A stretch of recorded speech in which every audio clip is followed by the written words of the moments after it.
Me llamo Isabel, y Esteban y yo llevamos casi 18 años juntos. Hubo un tiempo en que eso bastaba para que él sintiera si yo estaba simplemente cansada o necesitaba silencio. Leíamos los pensamientos del otro sin necesidad de palabras.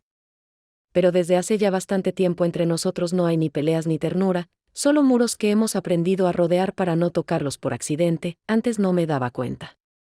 Me acostumbré a vivir en piloto automático, compras, limpieza, cena. La televisión de fondo.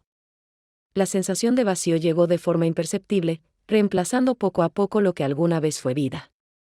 Ahora Esteban me parece parte del mobiliario, fiable, familiar, necesario, pero su presencia casi no se siente. Cada mañana pasa por la cocina, me saluda con un beso en la mejilla y se va a trabajar.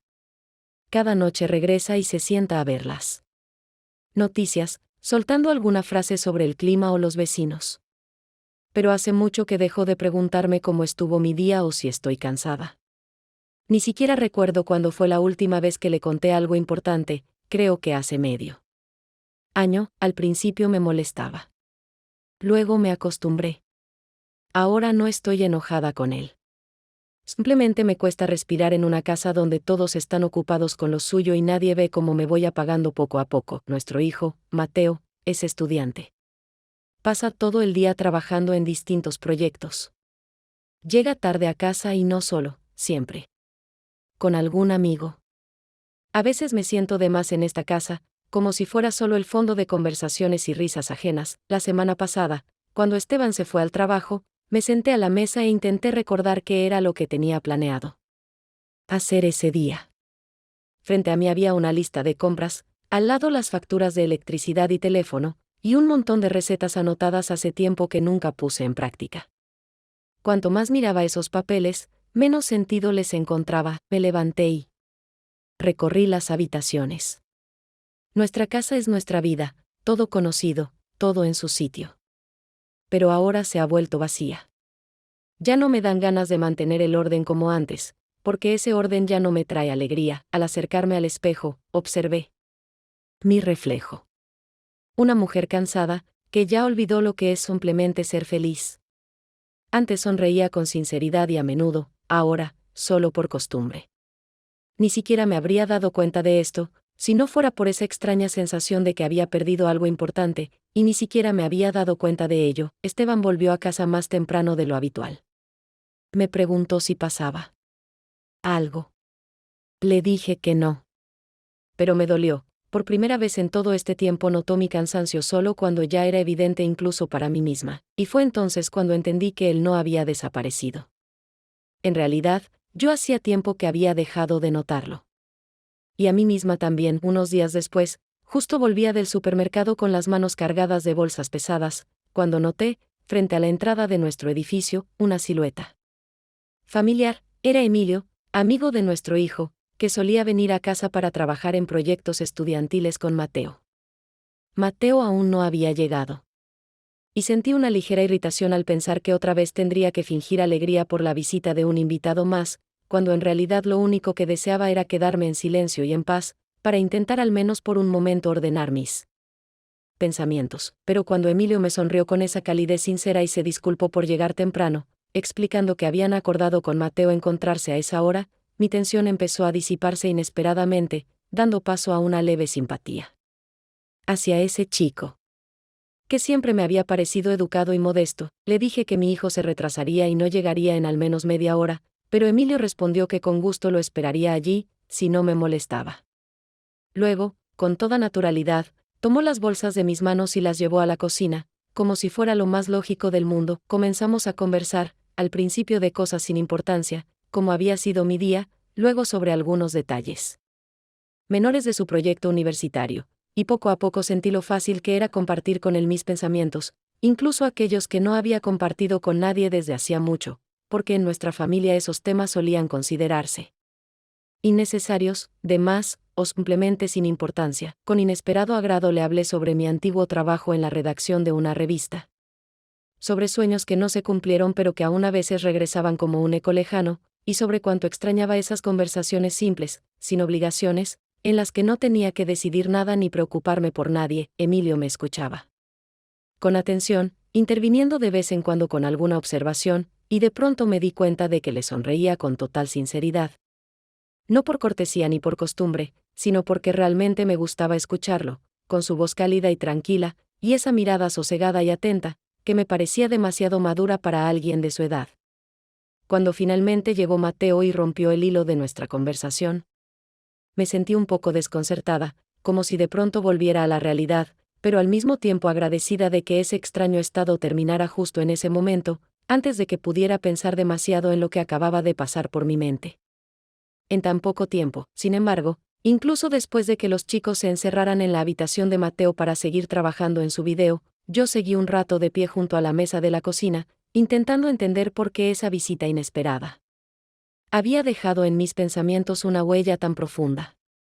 Aunque para nada desagradable, a la mañana siguiente me desperté con una sensación extraña, como si la noche anterior hubiera ocurrido algo que podría cambiar radicalmente mi vida, aunque, al observarlo más detenidamente, entendía que en realidad no había pasado ningún acontecimiento evidente o decisivo que pudiera considerarse determinante. Intenté volver a mi rutina habitual, preparé café, revisé los mensajes y respondí a algunos correos de viejos conocidos, pero en mi mente no dejaba de sonar esa voz tranquila de Emilio, que me resultaba a la vez extrañamente cercana y completamente desconocida.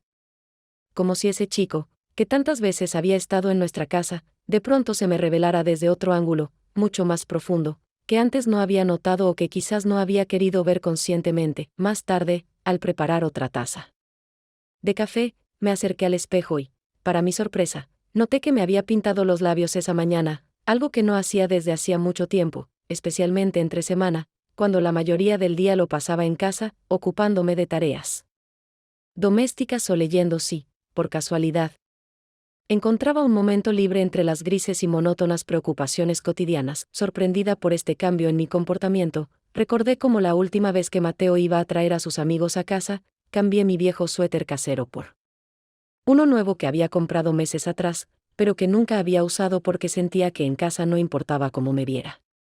Y solo ahora, después de esa conversación breve pero sorprendentemente cálida con Emilio, comprendí que me había vuelto mucho más atenta con mi apariencia, aunque no existía ninguna razón concreta para ello, ya que él jamás me dijo nada que pudiera hacerme pensar que yo le interesaba más allá de ser la madre de su amigo. Todos esos detalles, en apariencia insignificantes y casuales, empezaron poco a poco a formar en mi mente un cuadro que me asustaba y me atraía al mismo tiempo.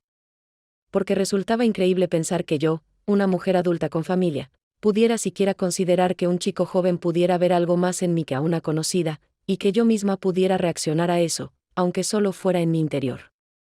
Esa tarde salí a caminar por el parque, intentando aclarar mis pensamientos, pero incluso allí, entre árboles y personas que paseaban tranquilamente por los senderos, no podía dejar de pensar en lo distinta que me sentía, y esa sensación, aunque desconocida y algo inquietante, me llenaba de una alegría inesperada, casi juvenil, por el simple hecho de sentir que quizás podía gustarle a alguien tal como soy, sin necesidad de corregirme o esconder mis verdaderas emociones. Recordaba la mirada de Emilio, cómo me escuchaba con atención, y me sorprendía pensando que, quizás por primera vez en muchos años, alguien realmente había notado no solo mi presencia física en un espacio, sino a mí misma, con mis sentimientos, mis historias y mis sueños, que hacía tiempo se habían vuelto invisibles incluso para mí, pero que ahora comenzaban a despertarse lentamente, desde lo más profundo. Unos días después, cuando la casa estaba inusualmente silenciosa y vacía, y Esteban estaba de turno nocturno y no volvería hasta la mañana, escuché el timbre de la puerta sonar con una intensidad inusitada, rompiendo la quietud del apartamento. De forma tan abrupta que me sobresalté, interrumpiendo la lectura con la que solía llenar mis solitarias noches. Me acerqué a la puerta y, al mirar por la mirilla, vi que era Emilio, que estaba de pie en el rellano con una expresión algo culpable, como si aún no hubiera decidido si realmente debía molestarme a esa hora, cuando ya no había luz encendida. Y la noche estaba avanzada. Abrí la puerta, lo saludé y le pregunté si pasaba algo. A lo que respondió que había olvidado su portátil durante su última visita y, como Mateo no respondía a sus llamadas, decidió arriesgarse y venir a buscarlo personalmente, aunque estaba dispuesto a marcharse si no estaba en casa o ya descansaba. Hubo un breve momento de silencio entre nosotros, una pausa indefinida, y solo cuando le dije que podía pasar y recoger rápidamente su portátil, dimos al mismo tiempo un paso el uno hacia el otro y nos tocamos por accidente con los hombros. Fue algo tan inesperado y fuera de lugar que por un instante perdí el equilibrio y sentí una oleada de inquietud recorrer mi cuerpo, una sensación que no había experimentado desde hacía mucho tiempo con nadie, para ser sincera, ni siquiera. Estaba segura de querer volver a sentir, retrocedí de inmediato, pero él se quedó allí, de pie junto a mí, sin moverse, mirándome a los ojos con una intensidad tal que sentí que veía en mí mucho más de lo que yo estaba dispuesta a mostrarle. En ese momento, y eso hizo que mi corazón latiera con fuerza, mi respiración se volviera pesada y profunda, como si de pronto me faltara el aire, no sabía qué hacer ni qué decir, porque comprendía que cualquier palabra mía podía sonar ahora equivocada. O demasiado franca, así que simplemente esperé a que él diera el siguiente paso, aunque entendía perfectamente que eso no debía suceder bajo ninguna circunstancia. Pues era absolutamente inapropiado para ambos, dadas todas las circunstancias que nos rodeaban. Finalmente, dio un paso hacia un lado y desvió un poco la mirada, tras lo cual dijo en voz baja que era mejor que se fuera, que ya se había demorado bastante. Esa frase me devolvió bruscamente a la realidad, tanto que me sorprendió lo fácil que me resultó decirle que debía tomar su portátil e irse, aunque el tono de mi voz no sonaba severo ni frío, sino más bien asustado e inseguro, como si temiera mis propios sentimientos y pensamientos, que habían despertado con nueva fuerza justo en ese instante en que ese encuentro fortuito, y sin embargo tan significativo, había tenido lugar entre nosotros. Él tomó su portátil en silencio. Me dio las gracias con un hilo de voz y salió rápidamente, dejándome de pie junto a la puerta, con el corazón aún latiendo con fuerza en el pecho. Unos días después de aquel encuentro inesperado e incómodo con Emilio, noté que el comportamiento de Esteban había cambiado repentinamente. Se volvió más atento conmigo, incluso más que en aquellos lejanos años cuando recién comenzábamos nuestra historia juntos y de verdad le importaba cada pequeño detalle de mi vida. Cualquier cambio en mi estado de ánimo despertaba en él una preocupación genuina o una admiración abierta. Empezó a preguntarme cómo me sentía, si algo me estaba preocupando últimamente, si necesitaba ayuda con las tareas de la casa. Incluso propuso, de forma inesperada, que hiciéramos un viaje juntos, solo los dos, diciendo que hacía tiempo que no teníamos un momento para hablar de verdad, sin distracciones cotidianas ni gente alrededor, creando esa barrera invisible que con los años habíamos llegado a considerar natural e inevitable. Cuando dijo eso, sentí como si estuviera frente a una persona completamente distinta, no al hombre con el que había compartido casi 2 décadas bajo el mismo techo, sino a alguien que de pronto había tomado conciencia de lo que me estaba ocurriendo todo este tiempo, aunque solo ahora que mi agotamiento era tan evidente que ya no se podía disimular ni ignorar, como habíamos hecho ambos durante meses, incluso años, convenciéndonos de que era solo una etapa que pasaría sola. Lo miraba, al hombre con quien compartía la vida, la habitación, la cama, y no podía entender si realmente me veía ahora como era en realidad, o si simplemente estaba reaccionando a otra cosa, a algún cambio sutil en el ambiente que ocurrió después de aquel roce de hombros con Emilio, que, sin querer, se convirtió para mí en una especie de señal de que no todo en mi vida era tan tranquilo y predecible como me había acostumbrado a creer. Guardé silencio un momento, eligiendo con cuidado las palabras, tratando de hablar con cautela para no tocar cuerdas sensibles que pudieran convertir esta conversación honesta y a la vez difícil en una pelea que no resolvería nada y solo profundizaría los problemas que ya teníamos. Finalmente, le dije que ya no estaba segura de que ambos quisiéramos conservar nuestra relación tal y como era, que me costaba verme a mí misma en ese rol de esposa que siempre finge que todo está bien, cuando por dentro todo lleva tiempo desmoronándose y doliendo por las palabras no dichas y las verdades calladas que se acumularon a lo largo de los años. Cuando los dos teníamos miedo de decir la verdad por no herir al otro, después de mis palabras, Esteban me miró en silencio durante unos segundos, y en sus ojos no vi ni rabia ni reproche, sino una especie de acuerdo casi aliviado, como si él también hubiera pensado en lo mismo desde hacía tiempo, pero no se hubiese atrevido a decirlo primero por temor a traicionar todo lo que habíamos construido juntos. Me dijo que, en realidad, hacía ya mucho que estaba seguro de que ambos necesitábamos un cambio, pero no sabía cómo abordar esa conversación sin herir ni destruir lo poco que aún quedaba entre nosotros, aunque comprendía que era inevitable.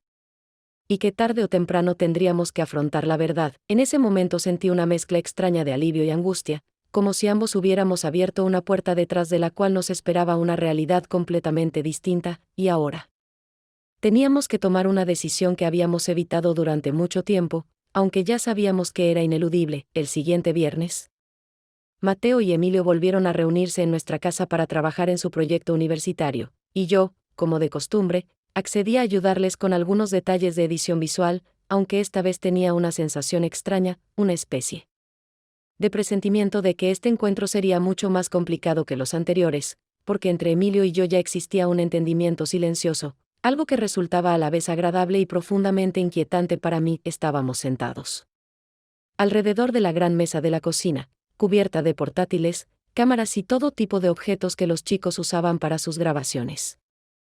Mientras Mateo repasaba con atención el material filmado, comentando qué tomas conservar y cuáles descartar, Emilio estaba sentado junto a mí, observando la pantalla con concentración, de vez en cuando, lanzándome miradas casi imperceptibles. Como si quisiera asegurarse de que yo también sentía esa tensión invisible que surgía cada vez que nuestras miradas se cruzaban por accidente. En un momento dado, estiré la mano para alcanzar la cámara que estaba cerca de Emilio, y él hizo lo mismo. Nuestros dedos se rozaron debajo de la mesa, y eso provocó en mí una oleada inesperada y punzante de emoción tan intensa que ni siquiera pude apartar la mano, como se suponía que debía hacer. Simplemente me quedé quieta, sintiendo el calor de sus dedos y la nítida conciencia de que ambos acabábamos de cruzar un límite que hasta ahora habíamos respetado, y que ya no habría forma de volver atrás. Mi corazón latía con fuerza. Y aunque intentaba centrarme en lo que Mateo decía junto a nosotros, todo lo que podía oír era la respiración tranquila de Emilio, que, igual que yo, parecía ligeramente desconcertado, aunque por fuera mantenía una calma absoluta y seguía trabajando como si nada hubiese ocurrido. Al cabo de un rato, Mateo se levantó para contestar una llamada, dejándonos a Emilio y a mí a solas. Fue en ese instante cuando me di cuenta de que mi agitación no había disminuido, sino que había crecido aún más, volviéndose casi insoportable y empujándome a actuar de una forma completamente distinta a cómo me había comportado toda mi vida. Emilio, en voz baja, sugirió salir al balcón a fumar, y yo, casi sin pensarlo, acepté, aunque en lo más profundo de mi conciencia sabía que con ello estábamos dando un paso hacia algo totalmente prohibido e incorrecto. Sin embargo, ya no podía detenerme, porque deseaba, aunque fuera solo una vez, sentirme de verdad viva y auténtica, no simplemente una sombra de mis propias esperanzas perdidas. En el balcón, iluminado por la luz tenue de los faroles nocturnos, estábamos de pie muy cerca uno del otro, sintiendo una tensión silenciosa que crecía con cada segundo.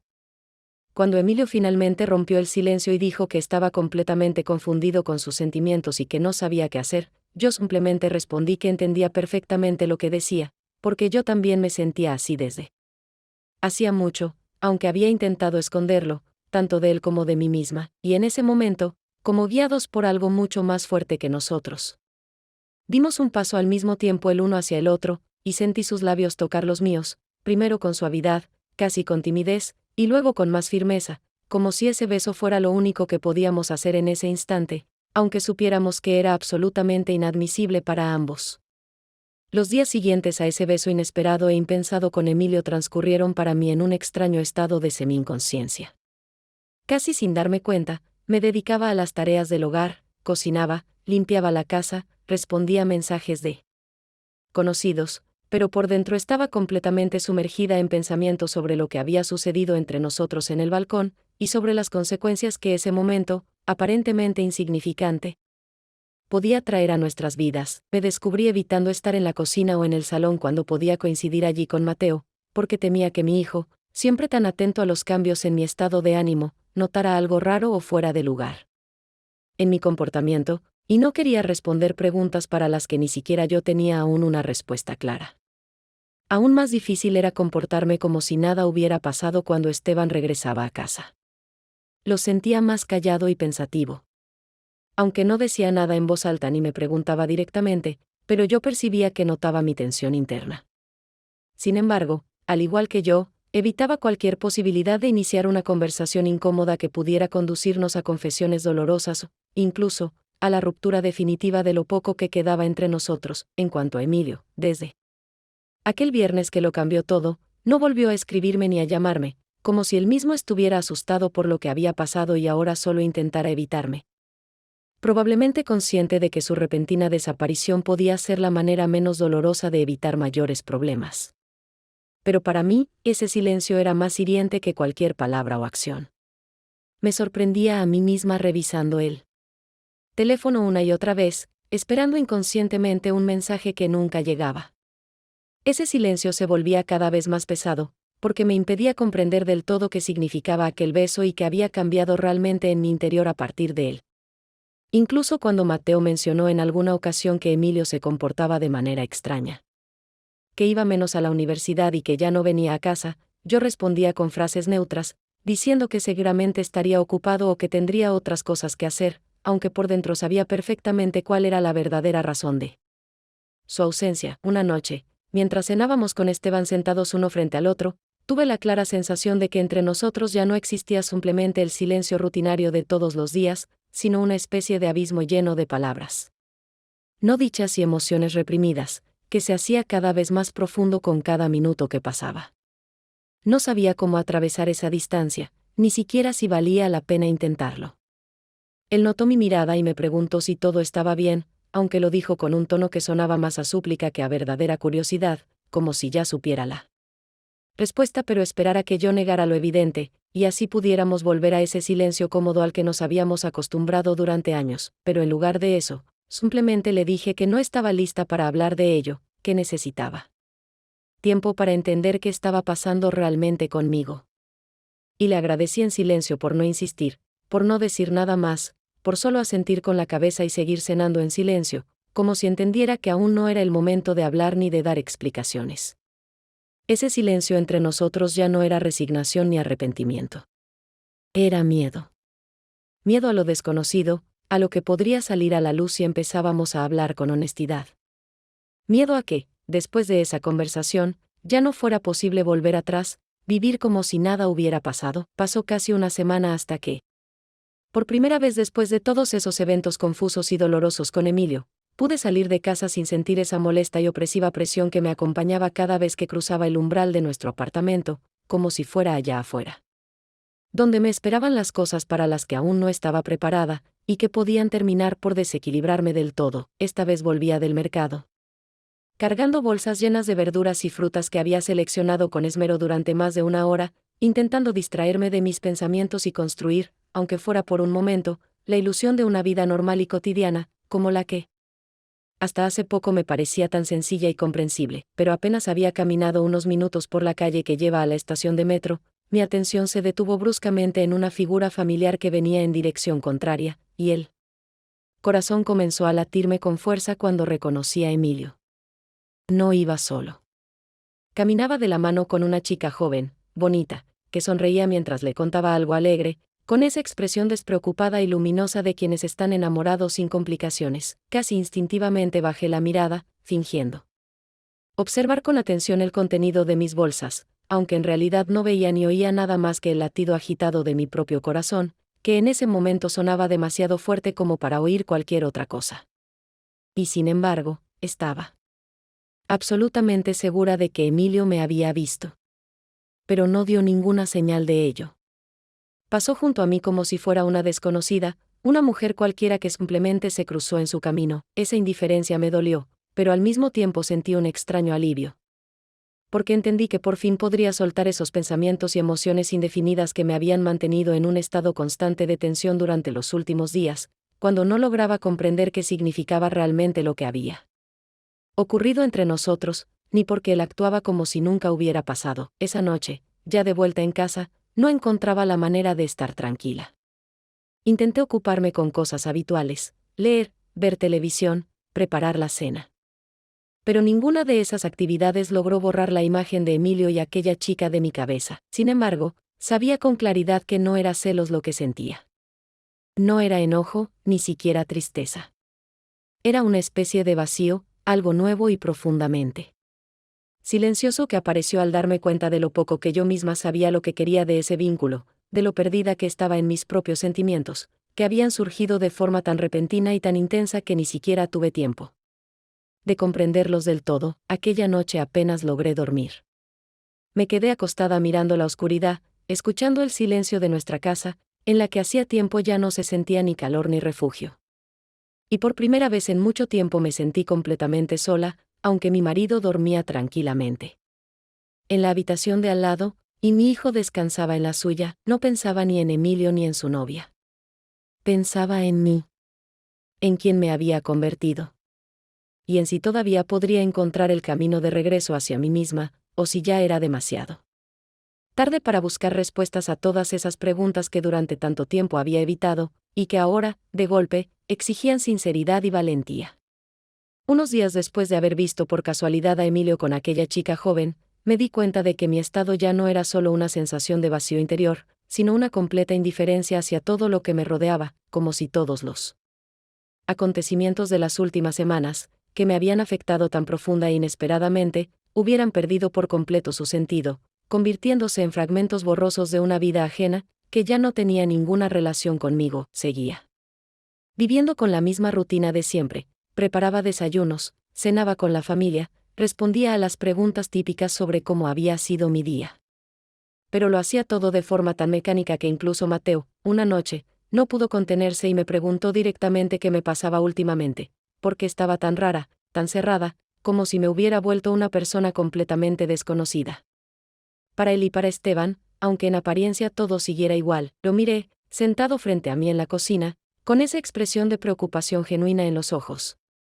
Y por un instante sentí una profunda vergüenza de haber permitido que las cosas llegaran a ese punto, de haber creado una situación en la que mi propio hijo tuviera que preguntarme algo así, cuando yo se suponía que debía ser su apoyo, su refugio, la persona que siempre está presente para los demás, no la que genera en casa una atmósfera de tensión y desconcierto. Pero junto con esa vergüenza vino también un cansancio abrumador, tan profundo que ya no me quedaron fuerzas para seguir fingiendo que todo estaba bien, que yo seguía siendo la misma persona que era hace meses o años. Así que le respondí con total sinceridad que, tal vez, sí, todo había cambiado, y que ni siquiera yo sabía bien quién era ahora, que quizás estaba simplemente agotada de haber vivido tantos años una vida que, en realidad, tal vez nunca me perteneció del todo, y que solo ahora comenzaba a darme cuenta de ello. Esteban escuchó nuestra conversación y, acercándose, me pidió que no nos mintiera, ni a él ni a mí misma, que no ocultara lo que de verdad sentía, y que dijera qué era lo que estaba ocurriendo, porque él ya no soportaba más esa tensión extraña que se acumulaba entre nosotros. Cada día, aunque intentáramos no verla, esperando que desapareciera sola, cosa que nunca pasó, lo miré a los ojos y vi al hombre con el que había compartido la mayor parte de mi vida. Pero al mismo tiempo sentí que entre nosotros había ahora una distancia inmensa, mucho más grande que los pocos pasos que nos separaban físicamente en esa cocina, una distancia hecha de incomprensión y de miedo a decir lo que de verdad sentíamos. Por temor a herirnos o a perder lo poco que aún quedaba de lo que una vez fueron nuestros felices comienzos, reuniendo todo el valor que tenía, finalmente le dije que ya no sabía qué había estado haciendo todos esos años a su lado, que no entendía si aquello había sido realmente mi vida o solo un largo sueño en el que interpretaba un papel asignado, porque era más fácil y cómodo que intentar encontrarme a mí misma. Le dije que ya ni siquiera estaba segura de quién era en realidad, porque había perdido completamente la sensación de ser una persona, una mujer, una esposa, una madre. Y que no sabía qué debía hacer ahora para volver a una vida que tuviera algún sentido y que realmente quisiera vivir cada día. Después de mis palabras, cayó un silencio largo y doloroso en la cocina. Ni Esteban ni Mateo dijeron nada, como si mis confesiones los hubieran tomado por sorpresa y les hubieran quitado toda capacidad de reacción. Se quedaron callados, y yo entendí que, por primera vez en mucho tiempo, había dicho exactamente lo que llevaba tanto acumulado dentro de mí. Pero esa sinceridad no trajo alivio, sino aún más agotamiento, porque ahora sabía con claridad que era necesario tomar una decisión. Ya no podía seguir como hasta ahora, aunque no tuviera ni idea de qué camino elegir ni de qué me esperaba en el futuro. A la mañana siguiente, después de aquella conversación tan dura en la cocina, me desperté con la certeza de que ya no podía seguir viviendo en esa casa, donde todo era demasiado familiar, demasiado habitual y, al mismo tiempo, tan ajeno.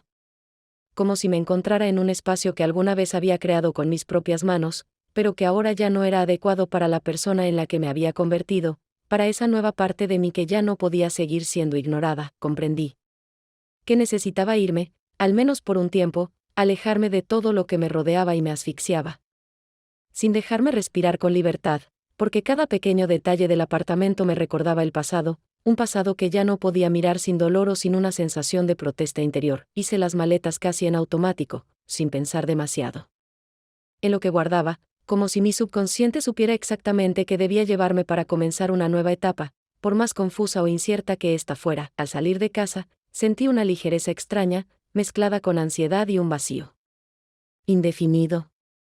Como si recién en ese momento entendiera que acababa de dar un paso importante y decisivo, uno que cambiaría por completo el rumbo de mi vida, aunque aún no supiera a dónde me llevaría ni si me traería algo de alivio ante el estado en que me encontraba desde hacía semanas, tal vez meses. Me fui a otra ciudad, a casa de una vieja amiga con la que no me había visto en mucho tiempo, pero que, al saber de mi decisión, me ofreció alojamiento sin hacer preguntas. Como si entendiera perfectamente que lo que más necesitaba en ese momento no era hablar de lo que había pasado, sino simplemente estar lejos, en un lugar donde nadie me conociera y donde pudiera, al menos por un tiempo, sentirme libre, sin expectativas ni obligaciones impuestas por los demás. No llamé a casa durante los primeros días tras mi partida. Quería darme el tiempo de ordenar mis pensamientos, mis sentimientos, mis deseos, todos esos aspectos que había sofocado durante años, pero que ahora comenzaban a salir a la superficie, exigiendo con urgencia que los viera de frente y respondiera con honestidad a las preguntas que había evitado durante tanto tiempo. Pasados unos días, cuando logré calmarme un poco y pensar con más claridad, recibí un mensaje de Mateo. Era breve. Me decía que entendía que si me había ido era porque lo necesitaba, pero me pedía una sola cosa, que no desapareciera por completo de su vida. Ese pedido, tan sencillo y al mismo tiempo tan profundo, me conmovió hasta el punto de sentir un nudo en el pecho, mezcla de dolor y ternura hacia mi hijo adulto, que había demostrado ser mucho más sabio y fuerte de lo que jamás imaginé. Esteban no me escribió nada. Y le agradecí ese silencio, esa muestra de profundo entendimiento que me ofrecía justo ahora, cuando entre nosotros ya no quedaban palabras capaces de cambiar algo o reparar una situación que no se había generado por culpa de uno solo, sino por una larga convivencia basada en constantes concesiones y renuncias, que al final no resultaron en aquello que ambos esperábamos. Ese silencio, por parte de mi esposo, fue una señal de que también él había aceptado mi decisión como algo inevitable, incluso necesario, para que ambos pudiéramos, finalmente, comprender qué era lo que queríamos realmente, y si aún existía la posibilidad de estar juntos, o si ya nos habíamos perdido en el intento de ser algo que no éramos. Sabía que tarde o temprano tendría que volver a casa. Pero en ese momento sentía que no era necesario, que podía quedarme en esa nueva ciudad, ajena para mí, todo el tiempo que necesitara para reencontrarme con esa parte de mí que había perdido hace muchos años. Cuando por fin regresé a casa, habían pasado un poco más de 3 semanas desde el momento en que decidí marcharme de manera repentina. Aunque en apariencia casi nada había cambiado en el apartamento, los muebles seguían en su sitio, los platos estaban ordenados en la cocina tal como los había dejado, incluso la manta sobre el sofá seguía doblada como de costumbre. Sentí de inmediato que lo más importante había cambiado no en los objetos, sino en el aire. Ahora parecía más libre, más tranquilo, incluso de alguna manera más acogedor, como si ese espacio ya no esperara de mí ningún rol definido, sino que simplemente me permitiera ser tal como había regresado. Nadie me recibió con reproches ni con preguntas, nadie intentó arrancarme explicaciones ni exigió justificaciones. Y ese silencio lleno de aceptación fue lo más valioso que podía haberme ofrecido en ese momento, porque fue precisamente eso lo que me permitió dar mi primer respiro sin sentir culpa, miedo o vergüenza. De Emilio supe, tiempo después, por boca de Mateo, que ya no aparecía en su vida. Dejó de venir a casa, no llamaba ni escribía. Mateo lo contó sin muchos detalles, con una especie de desapego tranquilo, como si ya hubiera aceptado esa ausencia como algo normal, como una parte natural del proceso de madurar y de distanciarse, algo que ocurre con el tiempo en las relaciones humanas. Lo escuché sin hacer preguntas. Cada palabra nueva podía arrastrar consigo muchas otras conversaciones difíciles, para las que ni él ni yo estábamos preparados. Y, sobre todo, que ya no cambiarían nada. Aquel breve episodio que ocurrió entre Emilio y yo ahora me parecía parte de otra realidad, un fragmento de mi vida que ya no podía deshacer, reinterpretar ni corregir. Solo me quedaba aceptar su existencia y seguir adelante. Esteban se comportaba con contención y calma. No intentaba recuperar lo que habíamos tenido, pero tampoco me evitaba. Al contrario, su mirada se había vuelto más atenta, tal vez más profunda, y en sus gestos había algo nuevo, no esa amabilidad forzada o por costumbre, como antes, sino una aceptación genuina del hecho de que ya no era la misma mujer que se había ido. No hablamos sobre mi partida, ni sobre los acontecimientos que la precedieron. Pero en nuestras conversaciones apareció algo distinto, una libertad nueva, una ausencia de expectativas, de obligaciones, de la necesidad de justificarnos o demostrar algo. Y fue eso lo que me dio la sensación de que estaba regresando, poco a poco, a mí misma. Porque ahora podía hablar con él sin tener que actuar, sin representar un papel, sino siendo simplemente quien soy, tal como me convertí después de todo lo vivido. Una mañana, al despertarme antes que todos, fui a la cocina e hice café. Solo una taza, no como antes, cuando preparaba de forma automática para los tres, sino solamente para mí. Y cuando me senté junto a la ventana, viendo cómo poco a poco clareaba el cielo, comprendí que ese también era un comienzo. No uno brillante o cinematográfico, pero sí verdadero, sincero y completamente mío. Ese momento, tan simple y casi imperceptible, se convirtió para mí en un símbolo de algo esencial. Ya no tenía que adaptarme al ritmo de otros, ni debía volver a entrar en antiguos esquemas solo porque eran cómodos para los demás. Podía, al fin, empezar a construir mi propio espacio, no solo en el apartamento, sino dentro de mí misma, y aunque todavía no sabía hacia dónde me llevaría ese camino, ya no temía dar el siguiente paso. Porque, por primera vez en mucho tiempo, sentía que ese paso me pertenecía. Solo a mí. A menudo parece que todo está bien, hay una casa, la mesa puesta, orden en los armarios, la televisión encendida por las noches y la costumbre de preguntar, ¿todo bien? Y muchas veces la respuesta es, sí, porque es más cómodo así, porque nadie espera otra cosa. Pero la realidad no se sostiene sobre lo cómodo. Se sostiene sobre lo sincero. Una mujer no desaparece de golpe. Primero guarda silencio, luego calla por más tiempo, y finalmente comienza a reírse en momentos y lugares donde no solía hacerlo. Todavía recoge las tazas, aún cubre con la manta, aún recuerda lo de la medicina, pero algo dentro de ella ya cambió, y si eso no se nota a tiempo, ella se irá. Aunque físicamente se quede, esta historia no trata sobre una traición, al menos, no del cuerpo. Trata sobre ese momento en que una persona deja de ver a la otra. Cuando, en lugar de un ¿cómo estás?, llega un ¿y la cena? Cuando lo que queda no es una persona, sino una costumbre, y en lugar de palabras, una rutina diaria. Y eso funciona. Hasta que se rompe. Lo que ocurrió entre aquel chico, un simple conocido de mi hijo, y yo, no fue un romance. Ni un impulso juvenil. Fue una reacción dolorosa a un vacío prolongado.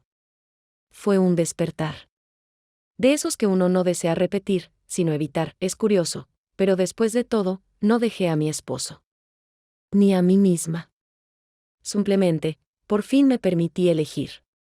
Sin dramatismos, sin escándalos, sin gritos. Con miedo, sí. Pero también con un respeto hacia mí misma que solo despierta cuando ya es demasiado tarde para seguir soportando. Esta no es una historia sobre una familia destruida. Es una historia sobre lo importante que es ver a la persona que tienes al lado a tiempo. No cuando ya está agotada, rota, desaparecida. Sino cuando todavía habla. Aunque sea en voz baja. Aunque no esté segura si esta historia te deja un eco. Ni siquiera compasión, sino simplemente una reflexión, entonces no habrá sido en vano. Porque lo que todos más deseamos, en el fondo, es estar presentes en la vida del otro no como una obligación, no como un fondo silencioso, sino como alguien a quien realmente ven. A veces, basta con decir, te veo. Y eso ya lo cambia todo.